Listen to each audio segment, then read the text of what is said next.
আসসালামু আলাইকুম। এটিএন বাংলা সংবাদে সবাইকে স্বাগত জানাচ্ছি। ফাতিহা শাফি। দেশের মানুষের বিপুল রায় নিয়ে বিএনপি এককভাবে সরকার গঠন করবে বলে আত্মবিশ্বাসী দলের চেয়ারম্যান তারেক রহমান। জার্মান সংবাদ মাধ্যম ডয়েচে ভেলেকে দেয়া সাক্ষাৎকারে তিনি বলেন, সংসদে অবশ্যই বিরোধী দল থাকতে হবে, তাই সবাইকে নিয়ে জাতীয় সরকার গঠনের সুযোগ নেই। তারেক রহমান বলেন, দেশের স্বার্থ অক্ষুণ্ণ রেখে ভারত, চীন সহ বহির্বিশ্বের সাথে সম্পর্ক এগিয়ে নেবে বিএনপি।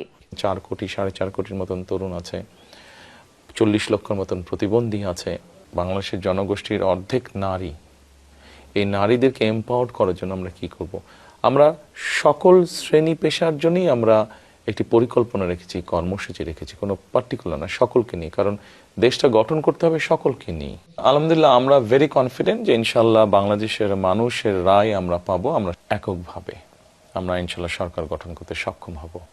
সেক্ষেত্রে তো কাউকে অপোজিশনে থাকতে হবে, কারণ একটা ব্যালেন্স রাষ্ট্র যদি হতে হয়, ব্যালেন্স সরকার যদি হতে হয়, তাতে সেক্ষেত্রে অপোজিশনে থাকতে হবে কাউকে। সবাই সরকারে চলে আসলে কেমন করে দেশ চলবে? আমার দেশের স্বার্থ যেখানে বজায় থাকবে, দেশের মানুষের স্বার্থ যেখানে বজায় থাকবে, আমাদের সাথে তাদের সম্পর্ক ভালো হবে।